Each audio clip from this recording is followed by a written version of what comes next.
Hello friends, introduction पे time waste न करते हुए आते हैं हम अपने लेक्चर की ओर। आज की वीडियो में हम देखेंगे कि किसी भी रेडिकल्स वाले फॉर्मूले को किस तरह से हम उसका फॉर्मूला लिख सकते हैं और उसके पूरे के पूरे बेसिक कंसेप्ट जो भी आपको डाउट आने वाला है और जो भी आपको डाउट आता था वो आज के बाद क्लियर हो जाएगा। ओके, तो आइए वीडियो को बने रहिए, देखिए कैसे करते हैं। सबसे पहले मेन कंसेप्ट की ओर आते हैं। तो मेन कंसेप्ट ये है कि सबसे पहले इस साइन को क्या बोलते हैं। इस साइन को जनरली लोग रूट बोलते हैं, पर इसका एक्चुअल नाम है रेडिकल। क्या नाम है? रेडिकल। ओके, रेडिकल का मतलब समझिए कि कोई किसी के भी ऊपर अगर रेडिकल लगा हुआ है, रूट एक्स लिखा हुआ है, तो रूट एक्स को हम क्या बोल सकते हैं कि इसका वैल्यू होती है, ये रेडिकल की पावर होती है 1/2। इस रेडिकल की वैल्यू होती है पावर में 1/2। ओके, तो x की पावर 1/2 भी इसका एक्चुअल फॉर्म है। ओके, अब आप देखिए कि रेडिकल्स को अगर मैं root x upon root x करता हूं तो मेरा आंसर क्या आएगा। अगर मैं root x into root x करता हूं तो मेरा आंसर क्या आएगा। Root x plus root x करता हूं तो मेरा आंसर क्या आएगा। Okay, root x minus root x करता हूं तो मेरा आंसर क्या आएगा। आते हैं सबसे पहले root x upon root x को। तो रूट एक्स जैसे आपने देखोगे 2/2, अगर कोई भी टर्म 2/2 है तो वो कट जाता है, पूरा का पूरा डिवाइड हो जाता है और इसका आंसर 1 आता है। तो सेम है यहाँ पे भी कि रूट एक्स से रूट एक्स कट गया और आंसर हमारा कितना आया, तो बोलोगे 1। अब root x into root x, कोई भी रूट का आपस में मल्टीप्लाई होता है तो उसके अंदर का जो टर्म है, जो उसके अंदर का टर्म है वही उसका आंसर हो जाता है। Root x into root x answer क्या हो जाएगा, एक्स। अब कैसे आया वो देखिए ध्यान से। मैंने अभी थोड़ी देर पहले आपको बताया कि रूट की वैल्यू होती है पावर में 1/2। रूट की वैल्यू होती है पावर में 1/2। तो मैं x रूट x क्या लिख सकता हूं, x की पावर 1/2 और इनटू में x की पावर फिर से 1/2। क्लियर है? तो आपने एक फार्मूला पढ़े थे 7th और 8th क्लास में कि a की पावर n इनटू a की power m, a raise to the power n into a raise to the power m is equals to क्या होता है, a की power n plus m, a raise to the power n plus m। मतलब base same power different तो power add हो जाती है। Clear है? बेस सेम पावर डिफरेंट तो पावर ऐड हो जाती है। कुछ इस तरह से 7 फार्मूले थे, जैसे बेस सेम पावर डिफरेंट और डिवाइड का साइन तो पावर आपस में माइनस हो जाती है। ठीक है, आते हैं उसके ऊपर बात करते हैं। अभी ये फार्मूला देखते हैं। तो ये फार्मूला बिल्कुल इससे रिलेट हो रहा है। तो x की पावर 1/2 इनटू x की पावर 1/2 क्या हो जाएगा, x raise to the power 1/2 plus 1/2, मतलब x raise to the power 1/2 plus 1/2। अगर आप हाफ प्लस हाफ करोगे तो आपका आंसर क्या आएगा, 1 आएगा। तो इज इक्वल्स टू में x की पावर 1 आ गई। देखिए हाफ प्लस हाफ क्या हो जाएगा, एलसीएम लोगे 2 आएगा, 1 प्लस 1 2/2 कटा तो कितना आया 1। तो x की पावर 1 हमारा एक्चुअल आंसर आया। इसीलिए जो भी रूट का मल्टीप्लाई करते हैं, अगर रूट सेम रूट मतलब रूट के अंदर सेम टर्म लिखे हुए हैं, जैसे root a into root a लिखा हुआ है तो आंसर आपका हमेशा a आएगा। अगर रूट के अंदर डिफरेंट टर्म है तो क्या होगा, आइए देखते हैं उसके बारे में।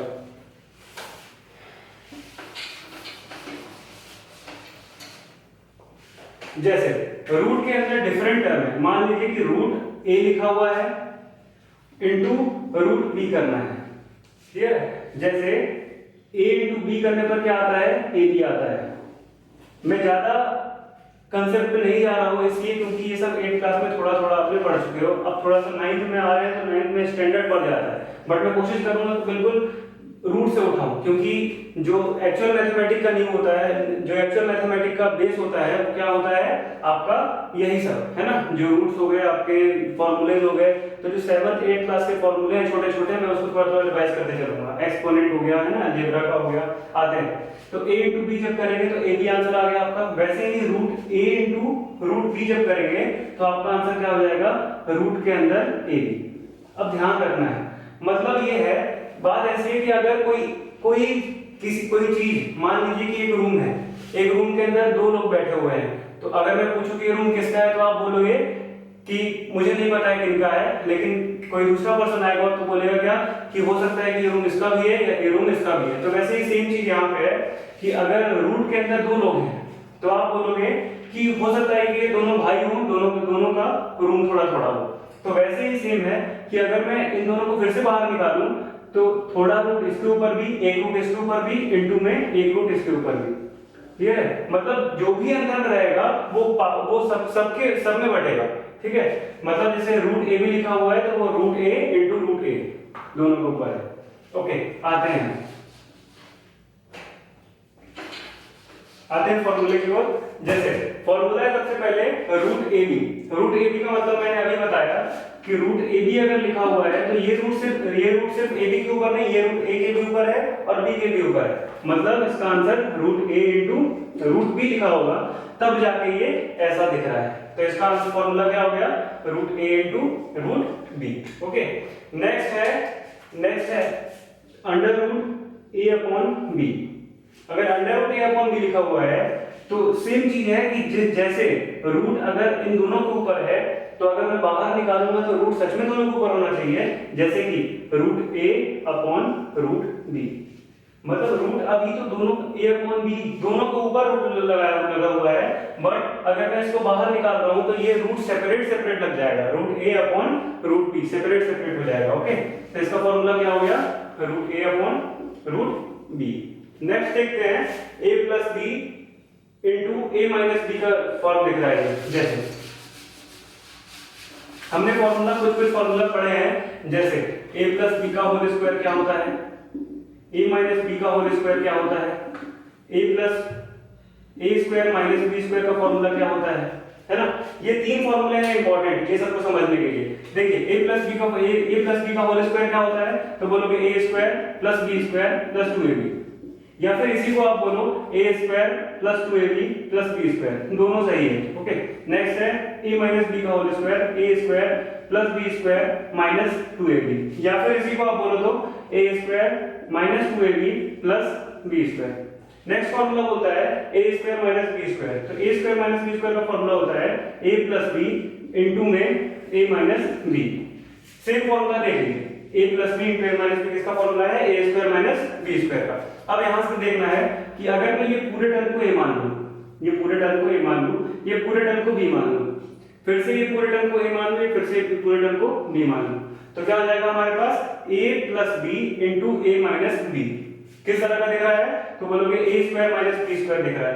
तो अगर मैं a स्क्वायर करूं तो a स्क्वायर a की क्या वैल्यू है, बोलोगे रूट a है, तो रूट a का स्क्वायर माइनस b की क्या वैल्यू है, तो बोलोगे रूट b है माइनस रूट b का स्क्वायर। और अभी मैंने थोड़ी देर पहले बताया था कि a स्क्वायर का मतलब क्या होता है, a इंटू a होता है ना। वैसे ही रूट a का स्क्वायर क्या हो जाएगा, root a into root a। मतलब दो बार अगर मल्टीप्लाई होगा रूट तो आंसर हमेशा क्या आएगा, जो उसके बीच में रहेगा एक बार, वही आंसर हो जाएगा। रूट a का स्क्वायर क्या हो जाएगा, a, और वैसे ही रूट b का स्क्वायर क्या हो जाएगा, b। बीच में कौन सा साइन है, माइनस का, तो इसका आंसर क्या आ जाएगा, a माइनस b इसका आंसर। आते हैं नेक्स्ट क्वेश्चन की ओर। नेक्स्ट क्वेश्चन बोलता है root a plus root b into root c plus root d। तो मैंने कुछ देर पहले बताया था, या फिर फर्स्ट क्वेश्चन में देखिए कि root a b is equal to root A into root b. अगर रूट ए इंटू रूट बी लिखा हुआ है, मतलब दो सेम रूट के अंदर दो डिफरेंट टर्म लिखे हुए हैं, है ना। रूट के अंदर दो डिफरेंट टर्म लिखे हुए हैं, तो वो मल्टीप्लाई होगा क्या हो जाएगा, एक टर्म बन जाएगा, रूट ए बी बन जाएगा। या फिर कुछ भी लिखा हुआ है उसके अंदर, रूट सी इंटू रूट डी लिखा हुआ है, तो वो रूट सी डी बन जाएगा।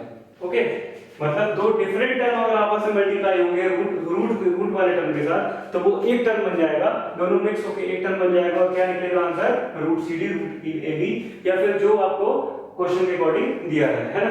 आते हैं क्वेश्चन पे, क्वेश्चन देखते हैं। क्वेश्चन बोल रहा है कि root A plus root B into root C plus root D. इस क्वेश्चन को करने का सबसे बेटर तरीका है root A root B root C plus root D. इस क्वेश्चन को करने का सबसे बेटर तरीका है कि पहले वाले का मल्टीप्लाई पहले वाले के साथ, फिर पहले वाला मल्टीप्लाई दूसरे वाले के साथ, फिर दूसरे का मल्टीप्लाई पहले के साथ, पहले का मल्टीप्लाई दूसरे के साथ। मतलब 1 1 1 2 2 1 2 2, है ना। 1 1 1 2 1 और 2 1 2 2। तो जैसे फर्स्ट का मल्टीप्लाई इसके साथ किया तो क्या आया, रूट ए इंटू रूट सी, है ना। टेंशन नहीं लेना है, बहुत इजी है, ठीक है। रूट ए इंटू रूट सी, है ना, प्लस में रूट ए इंटू रूट सी, रूट ए इंटू रूट बी, पहले का मल्टीप्लाई पहले के साथ, पहले का मल्टीप्लाई फिर दूसरे के साथ, प्लस में दूसरे का मल्टीप्लाई पहले के साथ और फिर दूसरे का मल्टीप्लाई दूसरे के साथ, तो दूसरे का मल्टीप्लाई पहले के साथ करते हैं तो रूट बी इंटू रूट सी हो गया, फिर दूसरे का मल्टीप्लाई दूसरे के साथ तो प्लस में root B into root d हो गया। अब देखते हैं कि बताया था मैंने, अभी यहाँ पे बताया था कि अगर दो डिफरेंट रूट रहे, रूट के अंदर दो डिफरेंट टर्म रहे तो क्या हो जाएगा, वो आपस में मल्टीप्लाई होकर एक टर्म बन जाएगा। तो इसको अगर मैं बोलूं रूट ए इंटू रूट सी तो क्या हो गया, रूट ए सी, प्लस में प्लस है प्लस लिख दिया, रूट ए इंटू रूट बी क्या हो जाएगा, root a d. Different term अगर आपस में मल्टीप्लाई होंगे तो सेम टर्म बन जाएगा और रूट लग जाएगा, प्लस में root B into root c क्या हो जाएगा, रूट बी सी, प्लस में root B into root d क्या हो जाएगा, रूट बी डी। इतना सा था बस, है ना। फिर आते हैं नेक्स्ट क्वेश्चन की ओर। नेक्स्ट क्वेश्चन बोलता है root A plus root B का होल स्क्वायर। कुछ नहीं करना है, a प्लस बी का होल स्क्वायर अगर आप जानते हो तो ये आराम से बन गया, और a प्लस बी का होल स्क्वायर तो बच्चा बच्चा जानता है क्या होता है, a square plus 2ab plus b square, या फिर इसी को आप बोलो a square plus b square plus 2ab। कोई फर्क नहीं पड़ता है अगर 2ab को बीच में लाते हो या फिर 2ab को बाद में बोलते हो, कोई दिक्कत नहीं है, ओके। बट अगर सिस्टमैटिक वे देखो तो सिस्टमैटिक वे ये बोलता है ना। और अगर आप स्क्वायरिंग बेस जब जाते हो तो स्क्वायरिंग वे 1 2 मतलब स्क्वायर स्क्वायर और फिर ab, ये हो गया स्क्वायरिंग वे और ये हो गया आपका स्टैंडर्ड वे, जनरल फॉर्म, है ना। तो आते हैं इस फॉर्मूले की ओर। अगर a प्लस b का होल स्क्वायर के अकॉर्डिंग इसको मैं ब्रेक करूं तो क्या आ जाएगा, रूट a का होल स्क्वायर मतलब a स्क्वायर इसका प्लस b स्क्वायर का मतलब रूट b का होल स्क्वायर और प्लस 2ab का मतलब क्या हो गया, 2 into root a into root b, okay. Root a square plus root b square plus 2 into root a into root b। अब देखिए रूट a का होल स्क्वायर क्या हो जाएगा, अगर रूट के अंदर सेम टर्म मल्टीप्लाई होंगे तो वो आंसर हमेशा a बन जाएगा। क्यों? क्योंकि मैंने अभी बताया था कि a की पावर 1/2, रूट का मतलब क्या, किसी के भी पावर 1/2 होता है। रूट का मतलब देखिए अगर क्यूब रूट लिखा हुआ है ना, या फिर कुछ ऐसा लिखा हुआ है 4 रूट a लिखा हुआ है ना, या फिर रूट की पावर 5 और फिर a लिखा हुआ है, तो इसका मतलब क्या है कि a की पावर 1/3, a की पावर 1/4, a की पावर 1/5। वैसे ही अगर स्क्वायर रूट लगा हुआ है तो क्या हो जाएगा, a की पावर 1/2, है ना। तो 1/2 अगर a की पावर हो गया तो आप जरा ध्यान से देखो कि अगर अंडर रूट a का होल स्क्वायर लिखा हुआ है तो a की पावर 1/2 होता है और इसका होल स्क्वायर लिखा हुआ है ना। तो अगर a की पावर 1/2 इसका होल स्क्वायर लिखा हुआ है तो इसका मतलब क्या है कि एक फॉर्मूला है कि a की पावर n की पावर m, है ना, a raise to the power n उसकी पावर m, तो क्या हो जाता है a की पावर n इंटू m, है ना। ये याद करो, 7th क्लास में पढ़ना था एक्सपोनेंट चैप्टर में, है ना। अब आते हैं इस फॉर्मूले पे, इस फॉर्मूले का यूज करते हैं इसमें।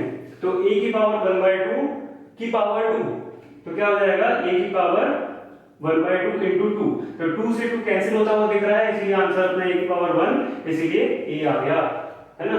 और जब a आया तो रूट a का स्क्वायर क्या हो जाएगा, a हो जाएगा। वैसे ही सेम रूट b का स्क्वायर क्या हो जाएगा, b, और वैसे ही 2 इंटू ये दोनों डिफरेंट टर्म, और जब डिफरेंट रूट मल्टीप्लाई होंगे तो रूट a b बन जाएगा, इसीलिए 2 रूट a b हो गया।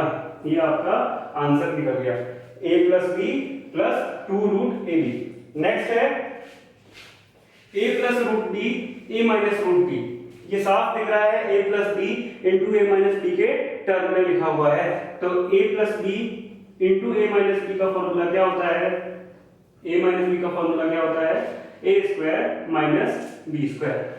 तो a स्क्वायर का मतलब इसका स्क्वायर और माइनस में इसका स्क्वायर, a का स्क्वायर क्या हो गया, a स्क्वायर ही हो गया, माइनस रूट b का स्क्वायर क्या हो जाएगा, तो बोलोगे रूट b का स्क्वायर तो b ही होता है, a स्क्वायर माइनस b इसका करेक्ट आंसर हो गया, है ना। तो आशा करता हूं कि आपको ये समझ में आया हो। 1.5 एक्सरसाइज का ये जितने भी फॉर्मूले हैं मैंने इसका बेसिक टू एडवांस लेवल तक पढ़ाया हूं, है ना। आप अगर नेक्स्ट वीडियो देखना चाहते हैं तो लिंक डिस्क्रिप्शन में है, आप वहां से जाके चेक कर सकते हैं। Okay, take care, good bye.